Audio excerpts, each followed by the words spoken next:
Buenas tardes a todas y a todos. ¿Nos estamos ya en el aire? Yo creo que sí, ¿verdad?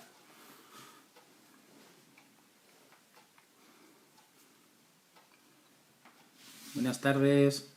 Aquí empieza a aparecer gente.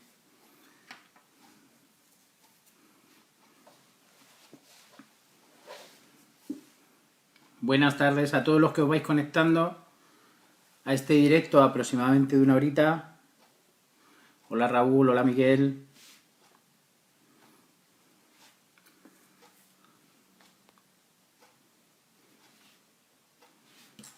Vamos a esperar que se vaya conectando alguna persona más y comenzamos. Hola Miguel. Buenas tardes María. Buenas tardes Momotonga. ¿Qué tal? ¿Cómo estáis?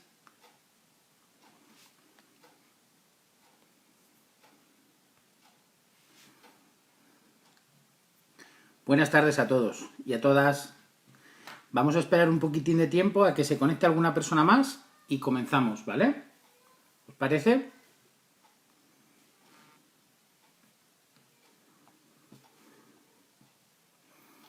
Buenas tardes, María Ángeles.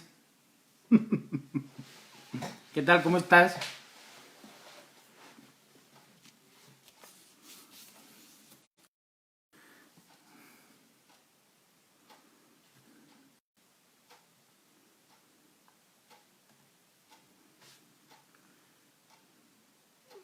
Momotonga, futura alumna, por los pelos no he llegado con todo esto. Bueno, si os parece vamos a empezar un poco. Bueno, realmente este directo es un poco para hablar sobre la joyería contemporánea, ¿no? Un poco sobre las técnicas de joyería o las técnicas de fabricación que se utilizan. Buenas tardes, la nueva joyería. Un poquito las técnicas que se utilizan en la fabricación de las joyas, en las joyas contemporáneas, ¿no? Desde luego lo que sí que está claro es que la evolución de la joyería que ha existido desde que el hombre es hombre, o sea, prácticamente de la absoluta prehistoria, sí es verdad que ha ido llevando a través de todos estos miles de años una trayectoria y una evolución bastante notable.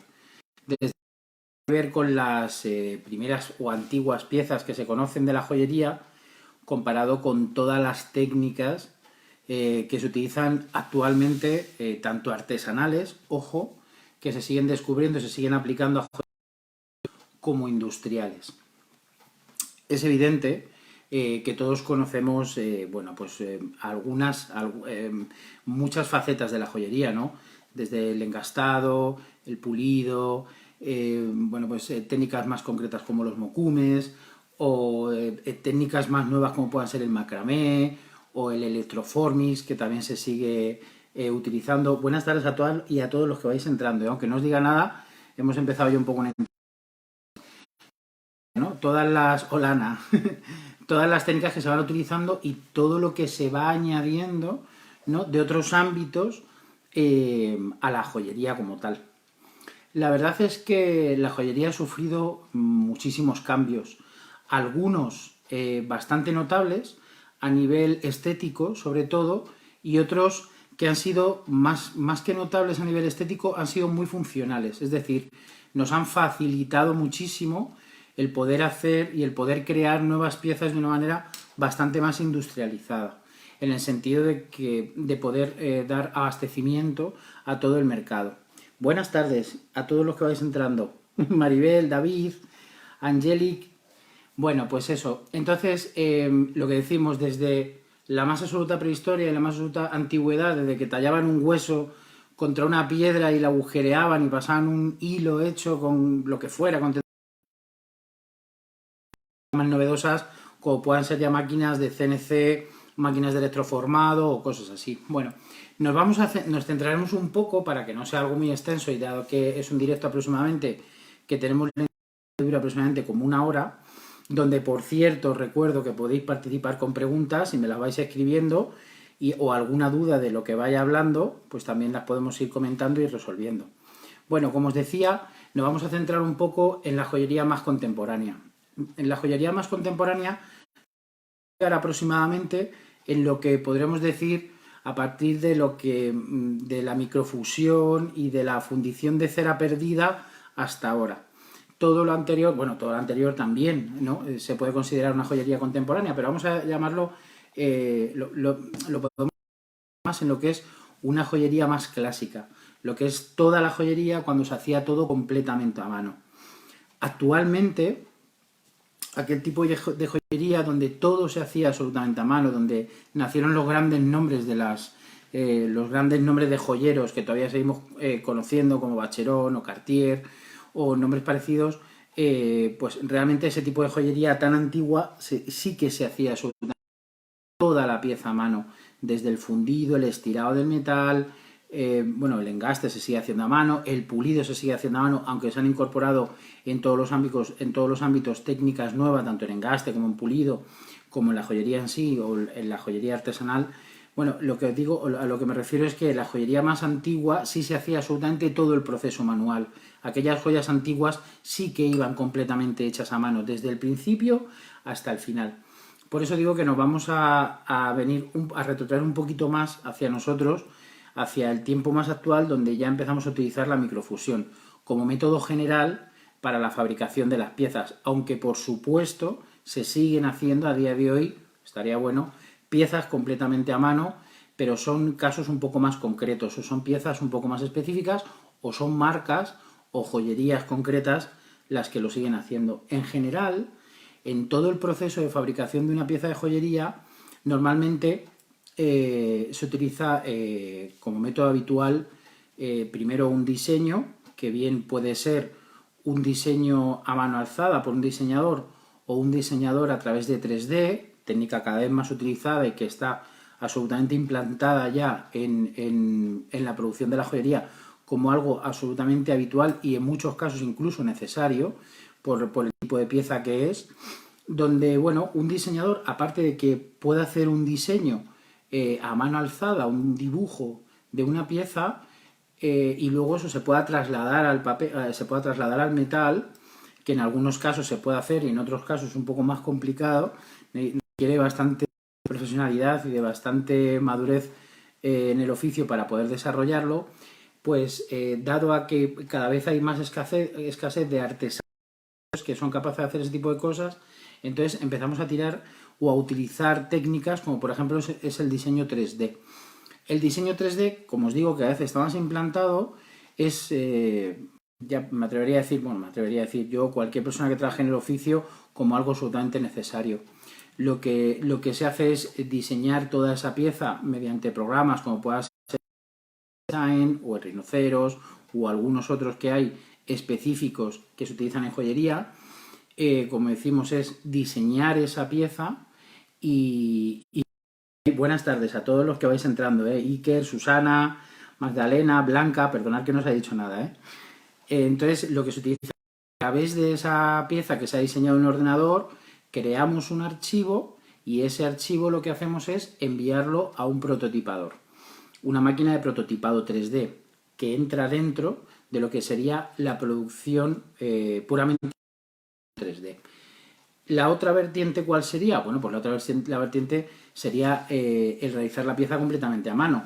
Es decir, si nos vamos por la vertiente del diseño 3D, empezamos ya a dirigirnos hacia las máquinas de prototipado, partimos de un diseño absolutamente hecho a mano alzada, entonces nos vamos directamente al taller.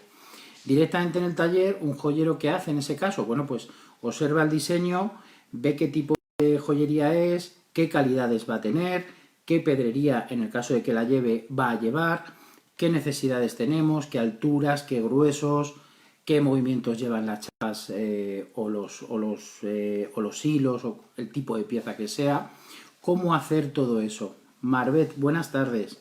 Almu, buenas tardes. Entonces, si nos derivamos hacia el taller, entonces ahí es donde empieza lo que es el oficio puro. Ahí es donde un joyero empieza por fundir los metales con crisoles, con laminadoras, revisando todos los huesos con todos sus utensilios, y entonces empezamos a partir absolutamente de cero. Empezamos a producir la pieza, empezamos a generar esa pieza por completo, como digo, de cero, si partimos de un dibujo. Una vez que esa pieza la empezamos a trabajar con las técnicas que lleve, con las técnicas de embutido, con las técnicas de lo que sea, de martelé, la técnica que lleve esa pieza, o incluso hay muchas varias técnicas unidas en la misma, si llevan esmaltes, podemos utilizar técnicas como el force forming, podemos utilizar, bueno, pues un montón de técnicas que tenemos a nuestra disposición, ¿vale? Una vez que hemos realizado esa pieza, como os digo, entonces lo que tenemos que determinar es si esa pieza es una pieza única y original o si de esa pieza podemos sacar diferentes moldes para poder luego hacer microfusión con ella, es decir, hacer tiradas en serie. Eso por el lado de taller. Vamos a ir haciendo el paralelismo, lo que sería a través del diseño 3D. A través del diseño 3D, bueno, pues como os decía, se hace esa pieza diseñada por ordenador, se manda un prototipador y ese prototipador lo que hace es que recibe el archivo de esa pieza y a través de una máquina de impresión 3D lo que nos hace es esa pieza reproducida en 3 dimensiones, lo que es la pieza propiamente dicha, o bien en resina o bien en algún tipo de cera que sea fundible, es decir, que se pueda luego fundir.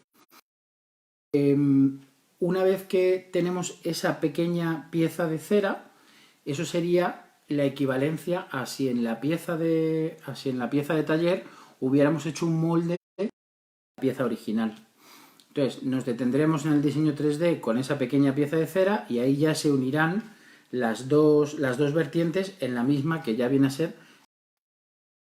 Damos un salto de nuevo a taller y tenemos, como decíamos, nuestra pieza fabricada en metal. Posterior a eso, lo que hacemos es un caucho de esa pieza o un molde de silicona. En cualquiera de los dos casos, no hay molde para esa pieza. Entonces, lo que haremos será un molde, como os digo, de esa metálica. Abriremos ese caucho y dentro de lo que es la forma de la pieza, en unas inyectoras de cera, lo que haremos será inyectar dentro de ese molde, con ese hueco que se ha quedado de la pieza, inyectaremos y con esa cera ya podemos proceder a hacer cualquier tipo de microfusión. Es evidente que cualquiera de los dos caminos es válido. Uno es absolutamente artesanal, si hablamos del taller y partimos del diseño a mano alzada o del dibujo a mano alzada, y otro es un proceso algo más industrial. Es decir, no más industrial desdeñando el diseño 3D para nada, pero no es un proceso tan artesanal. Una vez que esos dos procesos, al final, una vez que va evolucionando, por ejemplo, el diseño 3D, una vez que va evolucionando, acaban estando en un paralelismo bastante equilibrado. O sea, se producen tantas piezas en diseño 3D y en prototipación como a mano. Una vez que esos dos procesos, como digo, ya van tan equilibrados, al final los dos siempre evocan en el mismo punto, que es terminan en la microfusión. Aparte de las piezas que se pueden hacer única y exclusivamente a mano, ya que las he hablado antes, por poner, si se hace una única pieza a mano, pues esa pieza es única e irrepetible, porque cada pieza a mano es irrepetible, no te va a quedar exactamente igual ni perfectamente igual una igual a la otra. Bueno, una vez que tenemos, como decimos, estas ceras, lo que hacemos es, comenzamos un proceso de microfusión. Los procesos de microfusión son, dentro de que son todos muy similares, hay procesos con maquinarias y son un poco diferentes los procesos, según qué tipo de maquinaria se utilice para realizar la. Pero básicamente, un proceso de microfusión o cera perdida, que también se llama así, es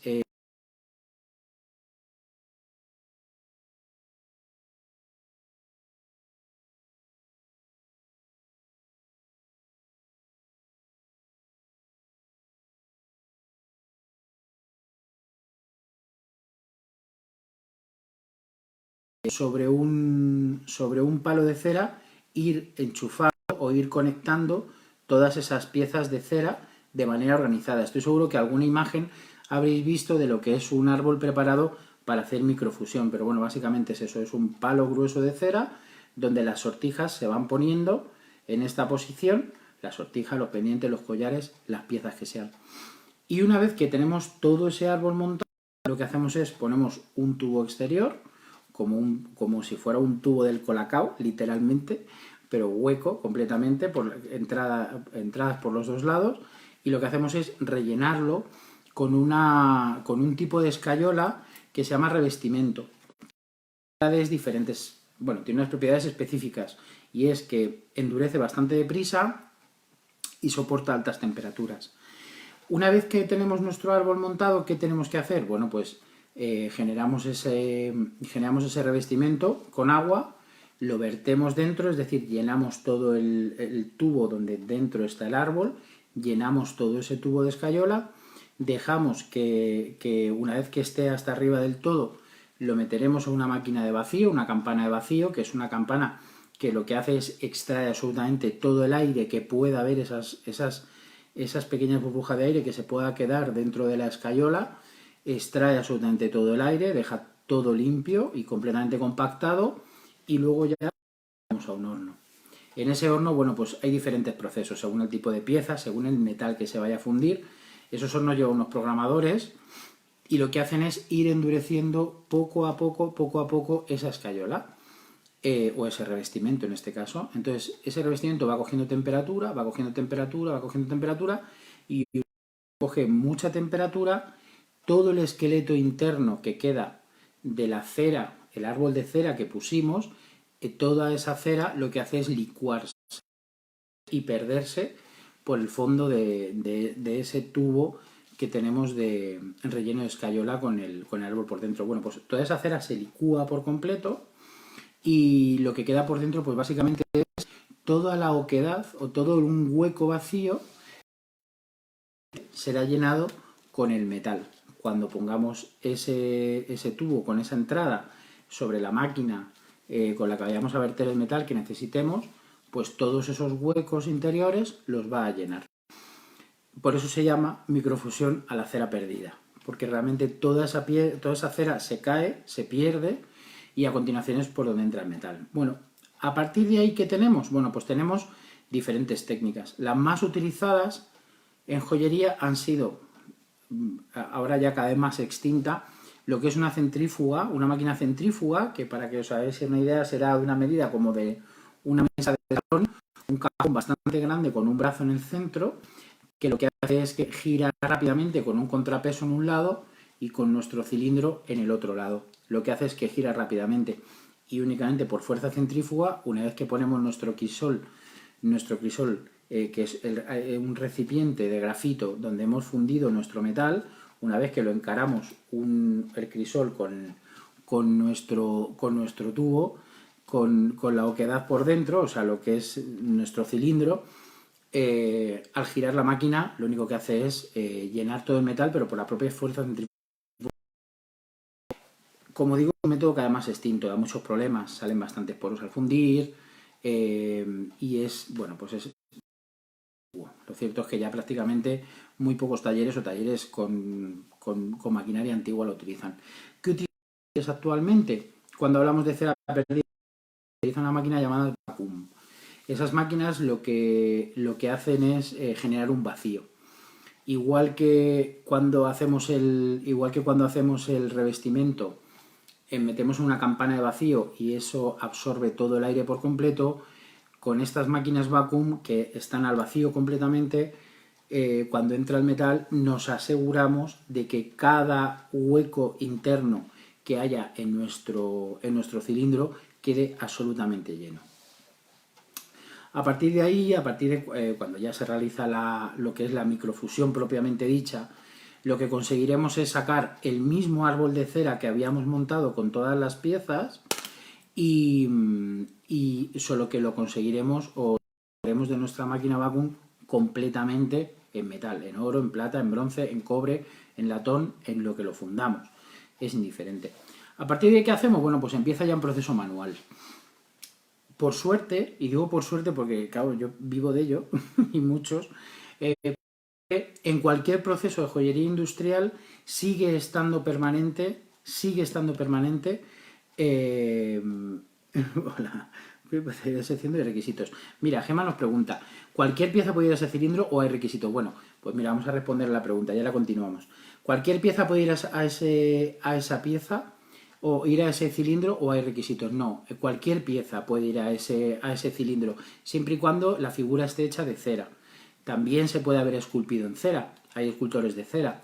Igual que hemos hecho un molde de una pieza, un escultor de cera te puede hacer lo que es la cera, una cera a mano, y se coloca en ese árbol y va a ese cilindro. Cualquier pieza que esté hecha de cera, o también las máquinas de prototipado, aparte de en cera, imprimen también en resina. Es un tipo de resina que se puede fundir, que se puede utilizar para fundición. Así que cualquier pieza, principio se puede utilizar, no hay problema. Bueno, como os decía, una vez que ya tenemos ese cilindro, hasta ahí está un poco el proceso, por así decirlo, la tirada industrial de esas piezas. A partir de ahí el proceso es puramente manual. Como decía, por suerte, no se ha perdido el proceso manual en el ámbito de la joyería. Aunque se utilicen industrializaciones o se utilicen máquinas de CNC o se utilicen fundiciones o lo que sea, siempre tiene que haber la intervención de la mano del hombre o de la mujer en todos los procesos de joyería, absolutamente en todos.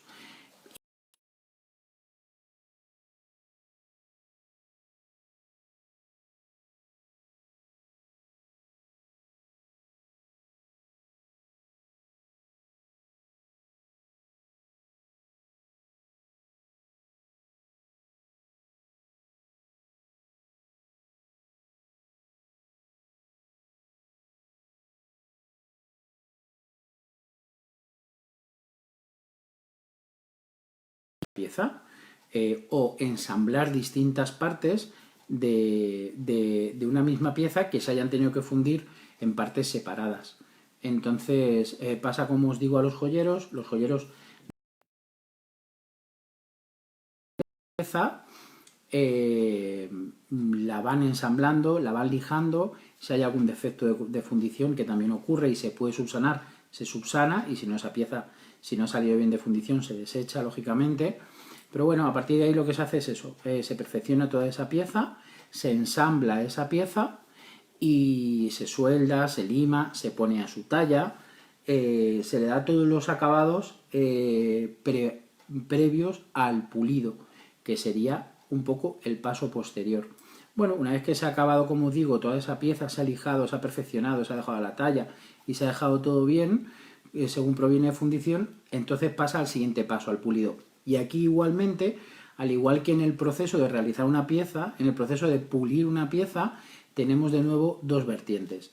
Un proceso más industrializado, que podríamos decir que pasa a bombos de pulido, donde hay una intervención manual muy pequeña, y otra lo que se llama propiamente un pulido a mano de una pieza, que es lo requerible. Normalmente una pieza de joyería debe ir pulida a mano. Hay algunas cosas que no se pulen a mano.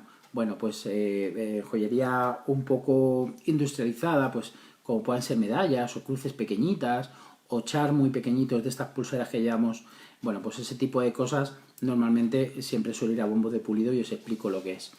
Un bombo de pulido básicamente consiste en una olla bastante grande o un recipiente bastante grande, o metálico o plástico. Hay diferentes tipos de bombo de pulido, pero en general es una olla bastante grande donde se meten unas agujas de acero o conos cerámicos con unos polvos y unos jabones especiales, donde se tiran girando y rotando y rotando y rotando durante tiempos determinados, según los acabados y según los pulimentos que lleven y según las herramientas que se utilicen para pulirlo dentro, como digo, bolas de pómez o agujas, según qué tipo de agujas o bolas o lo que sea.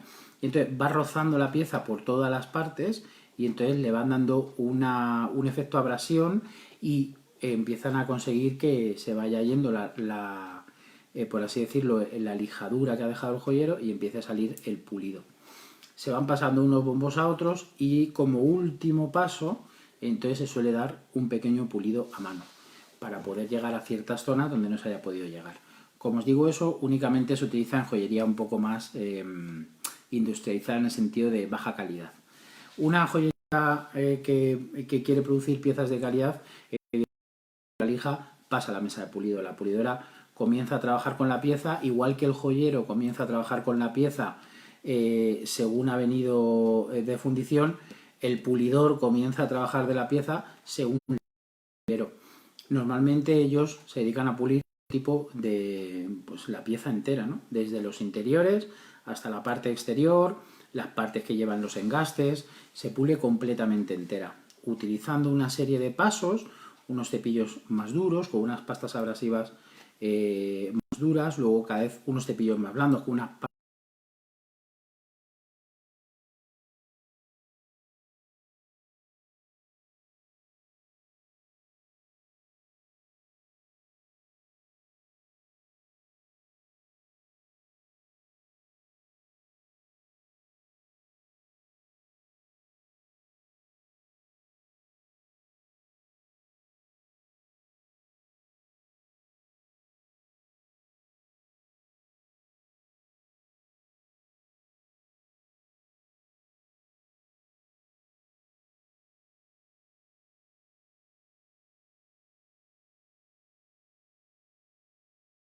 para aprender a pulir bien y dejar las cosas bien hechas. Bueno, pues como os digo, después de ese proceso de pulido, la pieza ya pasaría a lo que sería el engaste, en caso de que lleve engaste. En el tema del engaste podemos tirarnos, bueno, la verdad es que en cada paso de una pieza de joyería y cada parte que conforma lo que es la joyería en general, dentro de que puedan estar pues diseñadores, modeladores de cera, joyero, el sacador de fuego, que es el que repasa toda la pieza, los pulidores, el engaste, cada uno de los términos que intervienen o cada una de las partes que intervienen en la fabricación de una pieza nos podemos tirar años hasta controlar cada una de sus técnicas, aunque os parezca un poco complicado, pero os puedo asegurar que es así. Te puedes tirar años para aprender todo un oficio completo, necesitas años de experiencia para llegar a un buen nivel. Lo que decíamos, una vez que esa pieza pasa al engaste, bueno, ¿qué tipo de técnica se va a engastar esa pieza? Y no me refiero con qué tipo de técnica, sino qué tipo de engaste, sino qué tipo de técnica. Es decir, hay engastadores que siguen trabajando de manera natural, con la vista, poniendo esa pieza en un fuste con goma laca, fijada con goma laca, donde ellos con los buriles, con sus cinceles y con sus fresas van ajustando cada piedra en cada hueco. Depende del tipo de engaste que lleven, si es un engaste de carril, o si es un engaste de banda, o si es un engaste invisible, o si es un engaste de granos, depende de los granos que lleve, en fin, es bastante extenso. Si es un engaste italiano, es un engaste cincelado, depende qué tipo de piedra engaste, qué tipo de piedra engasten, si es una piedra que va en garras, si va en patas, si va en hilo, lo que sea. Ellos van poniendo piedra, van conectando con la pieza. Es decir, si es engaste, levantando sus tallas, si es un engaste de granos, si es un engaste de boquilla, ajustan cada piedra en cada boquilla y luego cincelan alrededor para que esas piezas queden todas sujetas. El engastador puede utilizar dos técnicas fundamentales. Dos técnicas me refiero a dos maneras de engastar. Una, lo que como han engastado siempre, que ha sido como, por así decirlo, con los ojos, literalmente cogen su pieza, se ponen unas gafas y empiezan a trabajar sobre la pieza. O otra de engaste que se ha instalado cada vez, ya desde unos años a esta parte, de una manera cada vez más sólida, que es lo que llamamos engaste con microscopio. El engaste con microscopio lo que nos asegura es que en ciertos tipos de engaste la calidad sea mejor y la facilidad para el engaste sea también mayor, ya que trabajan literalmente con un microscopio y la pieza, en lugar de ir en un fuste, en una mesa normal, se sujeta sobre una especie de bola que va rotando y va moviendo la pieza para poder ir colocando las diferentes posturas para poder ir trabajando sobre ella. Cuando acabamos este proceso de engaste, lo que volvemos de nuevo es un paso hacia atrás. Es decir, ya que se ha trabajado el metal, ya que se ha tratado el metal y ya que se ha lijado y manipulado, hay ciertas partes del engaste a los que se le tiene que volver a dar de nuevo brillo. Hay que volver a trabajar sobre el brillo en la pieza para que esa pieza ya después de engastada vuelva pulido, se deje ya pulida de manera final perfectamente bien y luego ya pase a una zona o a acabados, literalmente, lo que se llaman terminar la obra, es decir, se lleva a baño, prepararlas para los baños, se lleva algún tipo de acabado especial en alguna parte que no vaya pulida, que vaya cepillada o vaya mate, prepararla para los chorros de arena o prepararlos para los cepillos. Margarita, ¿qué preguntas por aquí? Buenas tardes, hola. ¿Qué puedo echar unos pendientes de Mokume-gane para protegerlos y que no se ponga feo el metal? Gracias, Jesús. Bueno, Margarita, depende del material en el que estén hechos. Por ejemplo, son unos pendientes de Mokume-gane, que normalmente es una técnica que utiliza dos metales aproximadamente del mismo punto de fusión, ya que como sabéis, y si no sabéis os lo explico yo ahora, el Mokume-gane es una técnica en ir soldando planchas de metal, pero no utilizar soldadura. Es decir, la soldadura únicamente es por difusión, es decir, es por el calentamiento de los metales, se quedan completamente unidos sin soldadura ninguna. Entonces, depende de qué tipo de metales utilicemos, normalmente es fusión similar o parecido para que estén adecuados en la temperatura óptima los dos para que puedan unirse, que uno no tenga un desfase de mucha temperatura y otro funda a una temperatura muy baja y no pueda llegarse a esos puntos de grados, a ese tiempo concreto, para poder unirse. Bueno, pues normalmente se utiliza plata y cobre, se utiliza plata y oro y cosas así. Bueno, aquí me pones plata y cobre. Bueno, la verdad es que el cobre en sí es complicado que no se ponga feo el metal. Ya que es un metal que tiende bastante a la oxidación y enseguida coge una pátina. La plata, si es plata fina o es plata 99, es decir, plata pura, es más complicado que pueda tener oxidación, por no decir que tarda muchísimo en coger oxidación. De hecho, no llega ni a coger una oxidación como tiene un ligero tomado del color, pero no se oxida como tal. Sin embargo, la plata de ley sí que se oxida bastante más, pero porque lleva un 7% de aleación de cobre. Entonces, Margarita, me dices que es de plata y de cobre. Bueno, aquí lo único que podemos utilizar, Margarita, es algún tipo de barniz, ¿vale? Cuando hay piezas que van con algún tipo de metal que tiende a la oxidación o a las pátinas, lo único que podemos hacer es barnizarlo, ¿vale? Si quieres, si te parece, escribe un privado a Gema o a la nueva joyería y te podremos decir algo concreto con lo que vas a poder bañarlo según el tipo de plata que lleve y la cantidad que lleve de plata y de cobre, ¿vale? Porque no todos los barnices actúan igual. Entonces, si te doy una respuesta muy genérica, puede que no vaya con el tipo de pieza que tienes.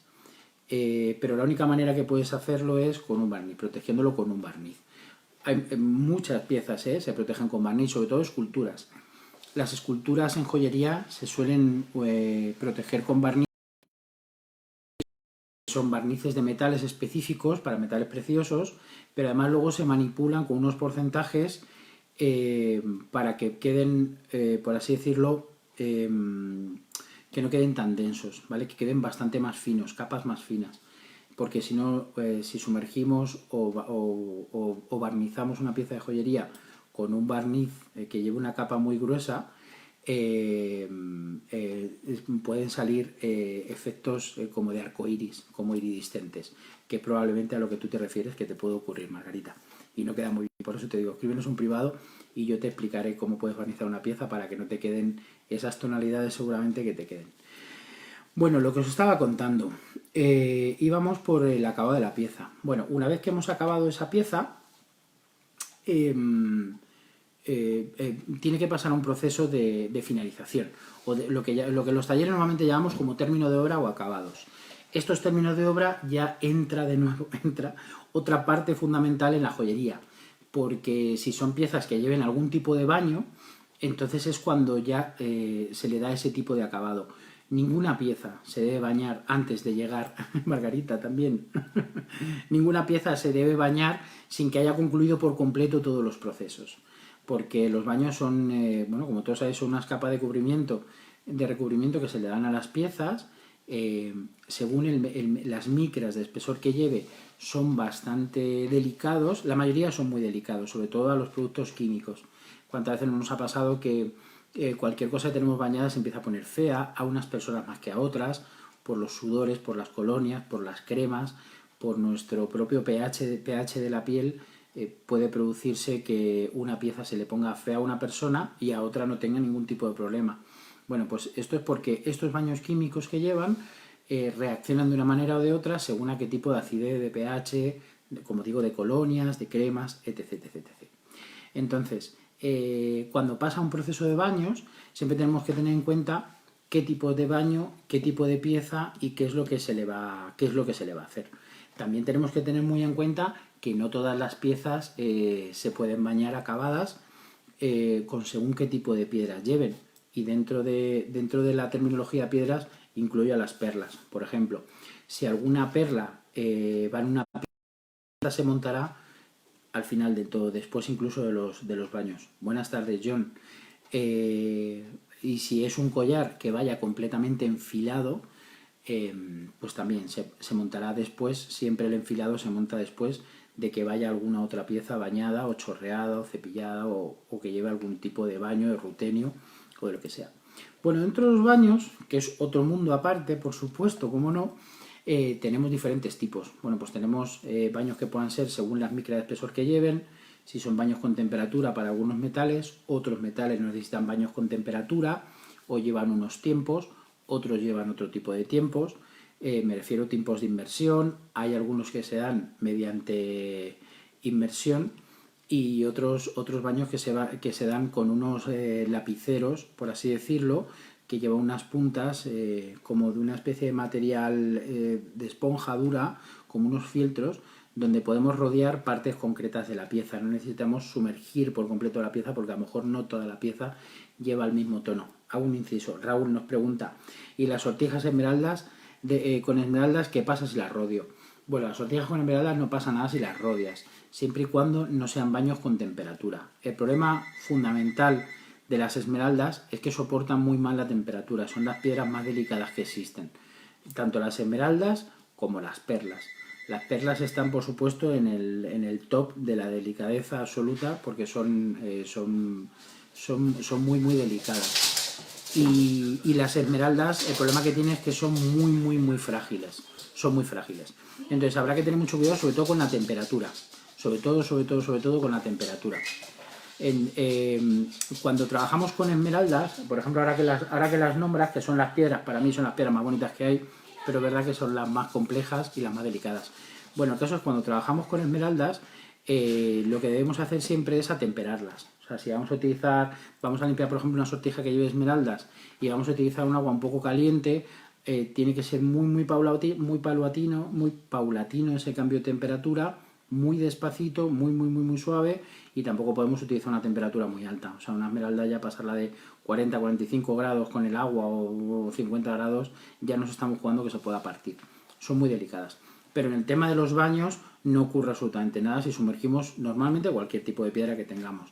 Como digo, las únicas que salen fuera de no utilizar ningún tipo nunca jamás de producto químico con ellas son las perlas, que son súper delicadas.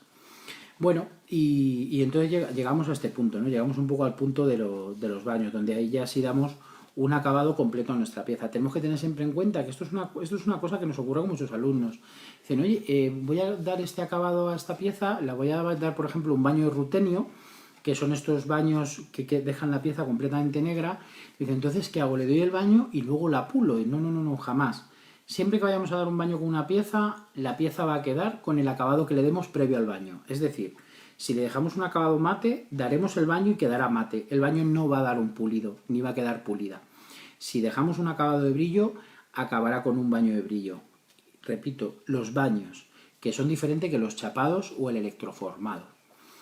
Os voy a hablar, si queréis, un poco de una técnica también de formación de joyería que no hemos tratado, porque hemos hablado un poco de lo que es la joyería de taller o cómo se produce, a grandes rasgos, lógicamente, cómo se produce una pieza de joyería, ya sea por la vertiente manual completamente de taller o por la vertiente 3D, como hemos explicado, y diseño por ordenador, y es que hay otras bastantes técnicas, ¿no?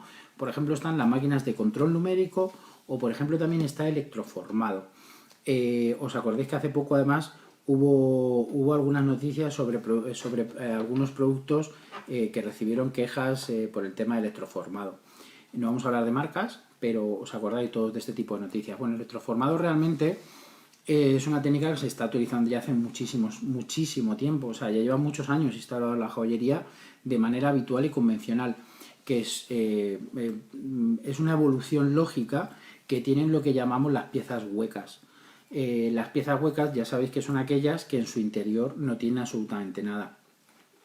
Antiguamente me refiero a hace 8, 10, 12, 15 años, Este tipo de piezas, cuando partimos, si nos vamos al punto donde hablábamos antes de lo que es la propia pieza en cera, recordáis, a esa pieza en cera se le da un baño en un líquido que es electroconductivo, es decir, que contiene polaridad, que es capaz de hacer una conducción eléctrica de otros materiales, es decir, añadir metales que también son electroconductivos. Entonces, esta cera lo que hace es se baña en ese líquido electroconductivo y una vez que se ha bañado en un líquido electroconductivo se le empieza a dar capas del metal que queramos que recubra esa figura concreta que teníamos hecha en cera. Una vez que esa figura de cera se ha quedado completamente recubierta con las micras de espesor que nosotros necesitemos, lo que hacemos o lo que se hacía antes era darle un taladro a esa pieza, de nuevo meterla a un horno y con el calor esa cera se licuaba por ese agujero. Estoy seguro que muchos y muchas habéis tenido alguna pieza en la mano de estas que son huecas, que según las ves dices, madre mía, qué barbaridad, eso tiene que pesar, y la coges y no pesa nada. Bueno, pues esa fabricación de piezas huecas, antiguamente me refiero a hace 8, 10, 12 años, se hacía mediante estas técnicas. Actualmente ya hay técnicas donde en lugar de producir piezas en cera, las piezas se producen en prototipado en unas resinas específicas y especiales, con unas composiciones especiales. Entonces, esas resinas específicas, luego de la misma manera, las propias resinas ya son electroconductivas y se le da esa serie de baños de metal y conseguimos una pieza con ese recubrimiento metálico. Pero en el caso de la cera, esa cera se podía licuar. En el caso de las resinas actuales, hechas por 3D, pues ya no se licúa. Y entonces se deja como un núcleo de esa pieza, se deja como un núcleo sólido de esa pieza. Que por otra parte es recomendable, porque así evitamos que la pieza se pueda abollar con cierta facilidad. Y de esta manera tiene una durabilidad mayor. ¿Qué duda cabe? Tiene un poco más de peso, pero tiene una durabilidad mayor. Y a partir de ella, estas piezas con estas formas, lo que realmente es un núcleo de cualquier resina polimérica o nylon o algún tipo de material que se puede utilizar. De Italia creo que venía mucho, sí, ¿no? Y aquí en España también se fabrica. El Electroformic se ha utilizado durante muchísimos años. Así tenemos, como decimos, esta pieza completamente recubierta de metal. Se suele utilizar en joyería que intenta reducir un poco los costes. También se suele utilizar en joyería que tiene un poco más aspecto de bisutería. Y no lo digo en tono desdeñable para nada, porque si durante muchos años la bisutería ha ido a la cola en diseño de la joyería, es decir, intentaban imitar diseños de joyería a un coste más económico, desde hace ya bastante tiempo esta parte están bastante equiparadas tanto en diseño como en calidades. Ojo, hay bisuteros que trabajan con muy buena calidad y joyeros que no lo hacen con tanta. Entonces, algunas piezas que son muy aparentes, es decir, que llevan mucha cantidad de metal, para abaratar ese producto se utiliza este tipo de técnicas, el electroformado o electroformix, ¿vale? Y bueno, hay marcas concretas y conocidas, como os he dicho antes, que además hace relativamente pocos meses asaltaron a todo el medio de comunicación algunas noticias sobre el tema de sus productos. Pues bueno, pues utilizan en un porcentaje de su producción este tipo de técnicas, pero otras muchas marcas también las utilizan. Después del electroformado, como técnica de producción de joyería, después de hablar de lo que es una pieza propiamente realizada en taller, llevo 43 minutos y tampoco os quiero aburrir, no tardaremos mucho. Hola, Carolina, ¿qué tal? Hay un grosor mínimo, gracias. Bueno, eso se mide en micras de espesor. Normalmente cuando el electroformado se utiliza plata, lleva más micras de espesor que si utilizáramos oro, porque la plata es un metal bastante más blandito que el oro. Entonces, depende de cada compañía y depende de la calidad de su producto. Cuantas más micras de espesor lleve, si te refieres al electroformado, Carolina, cuantas más micras de espesor lleve, lógicamente mayor durabilidad tendrá esa pieza, porque su capa metálica es bastante más gordita que uno que lleve muy poquitas micras de espesor. Si te refieres a lo que son baños sobre piezas metálicas, depende también. Hay lo que se considera normalmente un flash, que es que una pieza coja un tono concreto, por ejemplo, una pieza de oro amarillo y la queramos dar un baño de rodio y que quede en blanco, se le puede dar un flash de rodio, que es sencillamente una inmersión rápida y sacarla que únicamente coja el tono y ya está. Y luego hay técnicas para poder concretar exactamente las micras de espesor que queramos darle. Normalmente un baño de calidad pues lleva alguna micra más de espesor, lleva en torno a 2, 3, 4, 5 micras, 7 micras, depende de los fabricantes. Esto es un poco como, depende de la calidad que le quieran dar a sus productos. Vamos a ver por aquí la nueva joyería. A lo largo de la historia ha influenciado en la propia cultura, ¿verdad? Quiero decir, de las distintas civilizaciones. Sí, claro, por supuesto. No podemos dejar de lado que la joyería, aparte de un arte y una artesanía que ha ido evolucionando y que ha ido cambiando, no podemos perder el detalle de que la joyería siempre ha sido una manera de marcar un estatus social, lógicamente, como lo pueda ser un coche o como lo pueda ser un barco o una Zodiac, depende, ¿no? Entonces, sí ha influenciado, claro que ha influenciado. A través de las distintas civilizaciones, por supuesto. No tiene nada que ver la destreza y el diseño que tenían, por ejemplo, la joyería de Mesopotamia o la joyería egipcia o la joyería precolombina o la joyería inca o la joyería conceptuada como la tenemos ahora mismo. Cada uno utiliza un tipo de técnicas y la verdad es que hay piezas muy antiguas, y hablamos de piezas que a lo mejor tienen 4, 5, 6.000, 7.000, 8.000 años, que son maravillosas y que a día de hoy os puedo asegurar que se necesitaba bastante destreza manual con las herramientas que suponemos que tenían para poder realizarlas, cómo podían realizar esas piezas. Y sí influye, claro que ha influido en la cultura, por supuesto que sí, tanto en posicionamiento social como en la mercadería en sí de los productos, en muchos aspectos. En muchos aspectos. Nosotros, lógicamente, la artesanía o la joyería nosotros la vemos como una artesanía, pero también, lógicamente, a lo largo de la historia se ha utilizado como algo puramente mercantil. Como se ha utilizado una vaca o como se ha utilizado un camello, bueno, pues también se ha utilizado puramente mercantil.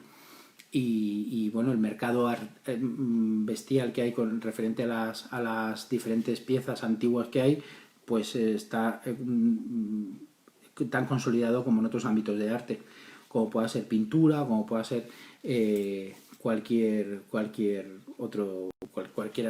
artesanía. Bueno, estamos hablando un poco del tema. Bueno, hemos hablado del tema del electroformado y me gustaría hablar de otra técnica que también se utiliza cada vez más. No podríamos, sospecho que a lo mejor no podríamos hablar de una técnica. Aquí ya sí que me gustaría hablar de un proceso industrial, como pueda ser, por ejemplo, el CNC. El CNC o las máquinas de control numérico es una manera de producir joyería como se producen otras tantas cantidades de piezas industriales para cualquier ámbito, para el ámbito naval, para el ámbito automovilístico, para el ámbito de la aviación o lo que sea, que se utiliza muchísimo porque son piezas de alta precisión. Hay algunas marcas que utilizan las máquinas de control numérico o el CNC como única opción para la producción de sus joyas. Aunque luego, después de esos procesos, de nuevo sigue habiendo intervención y acabados humanos, detrás siempre en cualquiera de los procesos sigue habiendo la mano del hombre o de la mujer, siempre. En el tema, por ejemplo, de la mecanización es donde probablemente menos se interviene por la calidad del producto que sale de una máquina de mecanizado. Entonces, una máquina de mecanizado básicamente es una estancia o por así decirlo, como un habitáculo que puede ser de grande como una televisión de plasma o puede ser de grande como un cuarto de baño, según la pieza que se vaya a mecanizar. Lógicamente en joyería necesitamos maquinarias tan grandes, pero básicamente es una pieza de metal, se sujeta en un soporte y una máquina con un brazo robotizado, el cual puede ir cogiendo diferentes herramientas de un panel, una broca, una fresa determinada, un corte de disco de diamante, él mismo y mediante un proceso completamente computerizado, por supuesto, y mediante un programa programado anteriormente, valga la redundancia, programado anteriormente, lo que va haciendo es va cogiendo cada una de esas herramientas y va trabajando sobre la pieza en sí. Estoy seguro que muchos habéis visto en la televisión algún proceso parecido, ¿no? Como cuando trabaja un tornero, como que va devastando metal, va cogiendo aquí, va fresando por allá. Bueno, pues esto lo hace la máquina absolutamente de manera computerizada. Y el acabado que sale de ese tipo de piezas, en algunos casos es prácticamente pulida, porque las herramientas que utilizan lo dejan así. Entonces, como digo, compañías o algunas marcas que utilizan el CNC como base de sus productos, ¿eh? Hay muchas. Y sigo diciendo que es igual que el electroformado. Nada desdeñable. Las joyas de altísima calidad que tienen que llevar todos los acabados absolutamente iguales, es la opción más viable, desde luego. Es la opción más viable. Porque, bueno, todas las piezas que se utilizan, todas las piezas que se utilizan con CNC, es evidente que una pieza va a dar igual que la compres en Taipei o que la compres en Rusia o que la compres en Venezuela. Cualquiera de esas piezas va a ser exactamente igual y eso no deja de ser un detalle que haya de una marca. Miguel, nos preguntas, CNN, ¿se utiliza solo en alta joyería o tiradas grandes? Será más costoso, ¿no? Bueno, ¿es más costoso? Sí, es bastante más costoso. A ver, sí es costoso.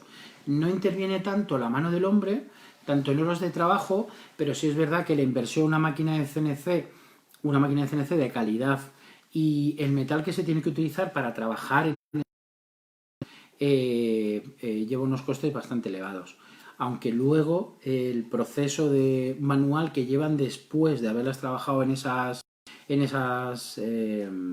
máquinas, es verdad que si trabajáramos desde cero con ellas o partiéramos de cero. Por ejemplo, Momotonga nos pone aquí, son las máquinas que hacen las cajas de relojes de oro, ¿no? Pues sí, algunas cajas de relojes se utilizan con maquinaria CNC y hay otras cajas de relojes que únicamente lo que es el perfil de la caja y lo que es la caja como tal es de mecanizado, más luego se le unen piezas, se le van uniendo piezas que se pueden hacer de microfusión o se pueden hacer a mano, porque esa es otra parte, que se pueden utilizar diferentes piezas generadas por diferentes técnicas y unificarlas en una pieza concreta. Por ejemplo, este es el caso que muy bien ha añadido Momotonga. Una caja de un reloj que tiene que ir con una precisión absoluta por el tema de tapa, tóricas y demás, se genera con una máquina de CNC porque tiene que ir exacta, tiene que ir a la micra, y sin embargo a lo mejor luego lleva una serie de piezas alrededor o una serie de piezas adornando esa caja que pueden ser piezas de fundición o piezas realizadas a mano. Lógicamente, sí, la unión entre varias técnicas no está reñida para fabricar una pieza concreta. Hay grandes firmas que utilizan dentro de una misma pieza una máquina mecanizada con CNC, piezas fundidas, ajustadas luego a mano y no pasa absolutamente nada. O sea, si para generar una pieza se puede utilizar diferentes técnicas para conseguir mejores resultados, no hay ningún tipo de problema en ello, por supuesto. Es más, es una de las partes mejores de la evolución que ha tenido la joyería y es uno de los ejemplos claros de la evolución que ha tenido la joyería como tal a lo largo de la historia. Así que bueno, un poco os he hablado del proceso de una pieza, un poco os he hablado de los diferentes procesos industriales que se pueden utilizar de manera más o menos habitual en una pieza. Nos hemos dejado alguno, pero como ya tendremos más ratos para charla o poder hablar de ellos, como puede ser por ejemplo la estampación o la extrusión o cualquier otro tipo de técnicas que también se utilizan, pero que hoy ya no nos va a dar tiempo porque tenemos que aplaudir. Bueno, pues hablaremos en otro ratito tranquilamente para poder ir aclarando otras cuestiones. Tener en cuenta que en la nueva joyería, bastantes de las cosas de las que hemos hablado, tanto de joyerías básicas como maltado, modelado en cera, mokume gane, técnicas de joyería donde incluyen maderas exóticas en plata o enfilado, o talleres de pulido, macramé, fall forming, o cursos privados, igual que engastes, en fin, un montón de técnicas de joyería y las tenéis a vuestra disposición, tanto en cursos que se producen a lo largo del año como en cursos intensivos de fines de semana o cursos privados, ¿vale? Así que os recuerdo que estamos a vuestra disposición y más que nada ahora, en este tiempo donde los cursos presenciales son más complicados, podéis escribir a la Nueva Joyería en un privado por si necesitáis algún tipo de asesoramiento o alguna clase privada o algún curso para poder aclarar o por si queréis hacer alguna pieza concreta y necesitáis algún tipo de ayuda de soporte técnico por nuestra parte. ¿Vale? Así que muchas gracias, Raúl. Una charla muy interesante, además que sí. Bueno, entonces pues nada, no os quiero entretener más. La intención de esta charla únicamente es hablar un poquito, pasar un rato con vosotros y recordaros que estamos, bueno, pues para lo que necesitéis, de vía online y de manera no presencial. ¿Vale? Gracias a todos vosotros. Bueno, y vosotras. Así que nada, espero que os haya sido tan ameno como a mí, tan divertido. Os agradezco muchísimo vuestra participación y nos veremos más veces porque haremos más directos como este para poder hablar con vosotros y tratar diferentes temas. ¿Vale? Muchísimas gracias a todos. Así que nada, un besito, cuidaros, tener mucho cuidadito, protegeros muy bien para protegernos de nosotros y proteger a los demás y ser todos buenos y buenas. ¿Vale? Os esperamos en Nueva Joyería.